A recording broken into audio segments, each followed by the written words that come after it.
आज Doubtnut app download करें। Doubtnut पर अपने सभी गणित, रसायन विज्ञान, भौतिक विज्ञान और जीव विज्ञान के डाउट्स का करो सफाया। बस प्रश्न की फोटो खींचो, एक ही प्रश्न को क्रॉप करो और तुरंत वीडियो सोल्यूशन पाओ। अभी डाउनलोड करें। हमारे पास है कि किसी आदर्श गैस के लिए एक प्रक्रम के अंतर्गत जो कार्य का परिमाण होता है वो शून्य होता है और जो ऊष्मा में परिवर्तन है, ऊष्मा परिवर्तन का मान शून्य से कम होता है। ठीक है, मतलब ऊष्मा यहाँ पर क्या होती है, ऊष्मा ग्रहण की जाती है।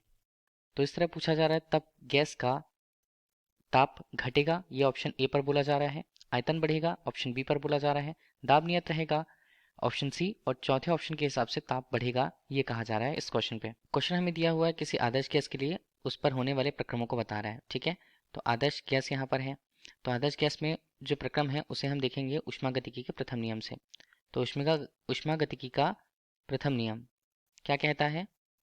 प्रथम नियम देखिए, ऊष्मागतिकी के प्रथम नियम के अनुसार किसी निकाय की गई ऊष्मा या उसमें ली गई ऊष्मा का जो मान होता है वो डेल क्यू के रूप में किसके बराबर होगा? ये बराबर होगा डी डब्ल्यू, उस निकाय द्वारा किए गए कार्य या उस निकाय पर किए गए कार्य और उसकी आंतरिक ऊर्जा में होने वाले परिवर्तन के मान होगा। ठीक है, तो ये हमारे पास मिला और इसे हम ले लेते हैं फिलहाल समीकरण 1 के रूप में। ठीक है, दिया क्या क्या है यहाँ पर? कार्य के परिमाण का मान, कार्य में परिवर्तन या कार्य जो हुआ है या कार्य हमें प्राप्त हुआ है उसका परिमाण शून्य है। ठीक है, इस बीच अगर हम देखें तो डेल क्यू का मान हमारे पास किसके बराबर होगा? डेल यू के या आंतरिक ऊर्जा में परिवर्तन के मान के बराबर होगा। और ये बोला जा रहा है कि डेल क्यू का जो मान होता है वो यहाँ पर शून्य से क्या है? शून्य से कम है। शून्य से कम है मतलब डेल क्यू का मान हमारे पास क्या हो जाएगा? ये हमारे पास ऋणात्मक हो जाएगा। ये ऋणात्मक होगा तो आंतरिक ऊर्जा में परिवर्तन का मान डेल यू का मान भी हमारे पास क्या है? वो भी हमारे पास शून्य से कम होगा। इसका मतलब है डेल यू का मान भी हमारे पास आता है ऋणात्मक रूप से, निगेटिव निगेटिव आता है।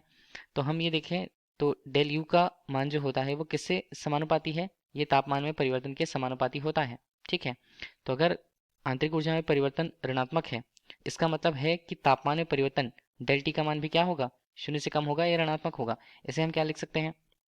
इसे हम मान लीजिए T2 ऋण T1 के रूप में लिखें और इसका मान हमारे पास कितना आ रहा है? शून्य आ रहा है।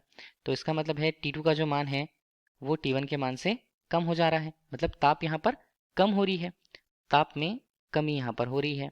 तो इसे ही हम देखें तो ताप की कमी हमें कहाँ मिल रहा है? वो विकल्प ए पर मिल रहा है। तो विकल्प ए हमारे लिए इस क्वेश्चन का सही उत्तर होगा कि किसी आदर्श गैस के लिए किसी प्रक्रम के दौरान जो कार्य का जो परिमाण है वो शून्य है और जो ऊष्मा है, ऊष्मा वो उसका परिमाण यहाँ पर ऋणात्मक होता है।